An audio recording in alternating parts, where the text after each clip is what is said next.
My brother was sleeping with my girlfriend, and they lied to me for years. Yeah, you heard that right. Let me take you from the very beginning.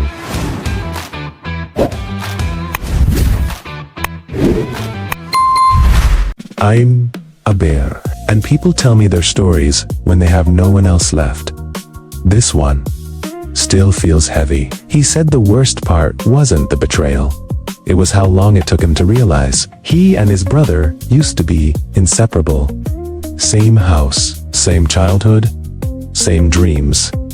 He trusted him with everything, including her. She came into his life quietly, but stayed like she had always belonged there. He loved the way she laughed at his stupid jokes, the way she held his hand a little tighter when they crossed the street, the way she said, "I'd never hurt you," and for a long time, he believed her. He said the first sign was so small, he almost ignored it.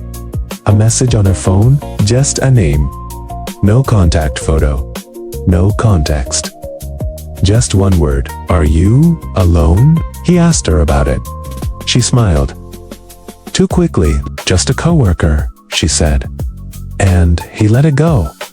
Because that's what you do when you trust someone. But then, things started to change. She began hiding her screen, taking calls in another room, laughing, but never telling him why. And his brother, he started coming over more often, unannounced. Always when she was there. At first, it felt normal. Then, it didn't. One night, everything changed. He came home earlier than usual. The apartment was quiet, too quiet, but the bedroom door was closed. And from behind it, he heard something that made his entire world stop. A whisper. Then, her voice. Soft. The same voice that once said she loved him. But this time, she said a different name. His brother's name. I am a bear, and I've heard many people break while telling the truth. He didn't open the door right away, he said. In that moment, something inside him was still trying to protect him, trying to say, "You're wrong. This isn't what you think." But the voices didn't stop. They got quieter, closer, more intimate, and then he heard his brother laugh. Not loud, not nervous, comfortable, like he belonged there, like he had always belonged there. That's when his hand finally touched the doorknob. He opened it slowly, almost gently, as if being careful could somehow undo what he was about to see, but it didn't. Nothing could. They froze. Both of them.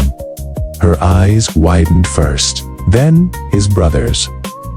No one said a word, because there are moments in life where words become useless. He said the room felt smaller, like the walls were closing in, like the air itself didn't want him there anymore. And then, she did something he will never forget. She didn't cry, she didn't apologize. She just looked at him and sighed. "It's not what it looks like?" He smiled when he told me that part, not because it was funny, but because of how absurd it sounded now. His brother stepped forward, slowly, like he was about to explain everything, like there was still something left to fix. "Listen, I was going to tell you." But he never finished that sentence, because in that moment, something inside him finally broke. Not loudly, not violently, just completely.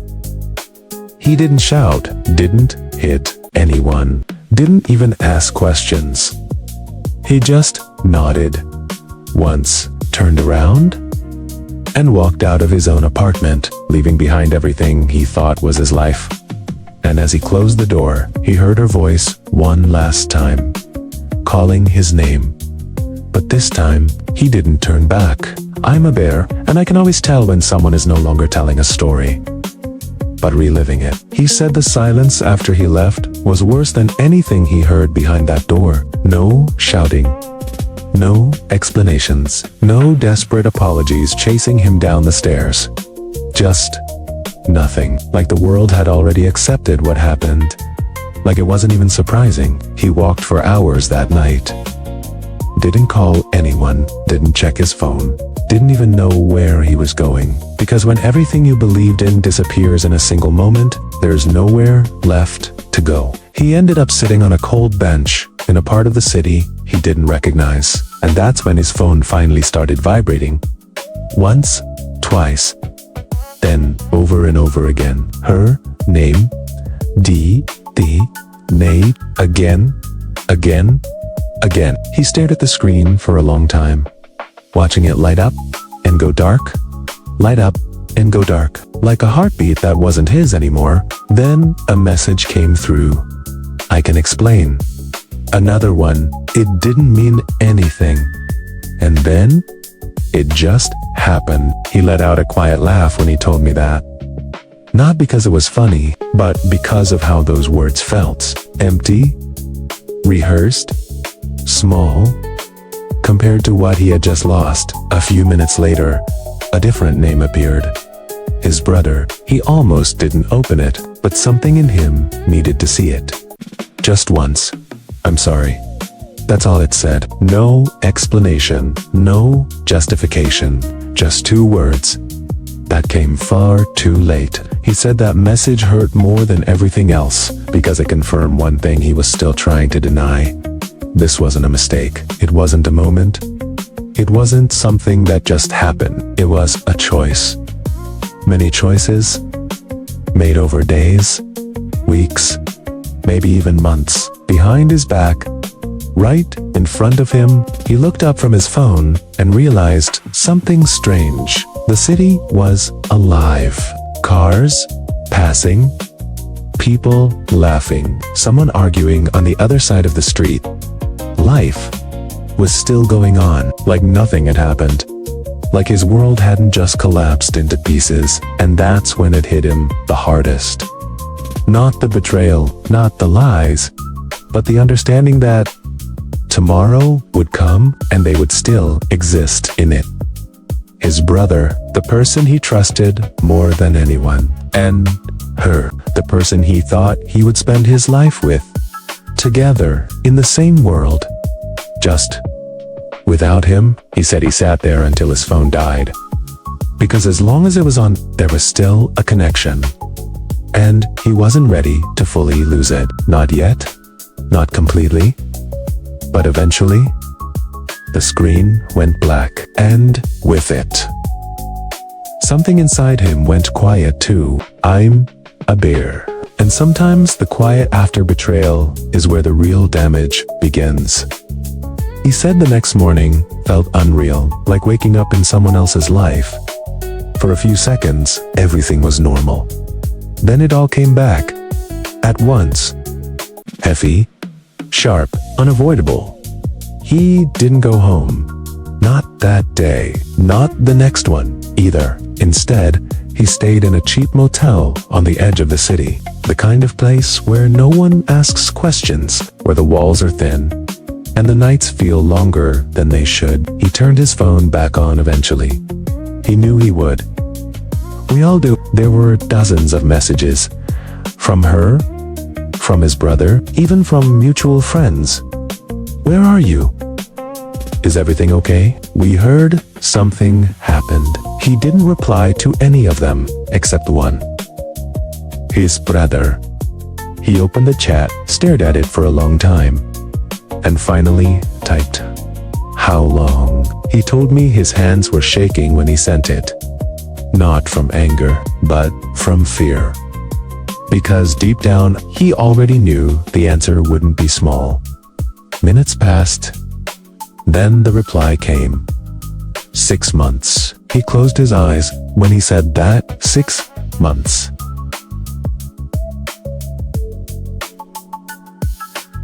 6 months. Half a year. Hundreds of conversations. Dozens of lies. Smiles at the dinner table. Jokes. Hugs. All of it. Fake. Or at least, not real in the way he believed. Another message followed. It wasn't supposed to happen like this. He didn't respond. because there's no version of betrayal that is supposed to happen. Later that day, she showed up, Ote, the motel. He never told her where he was staying. But somehow, she found him. Maybe she always knew him better than he thought. Or maybe he was just easier to find than he wanted to believe. She knocked on the door. Soft at first, then louder, saying his name over and over again.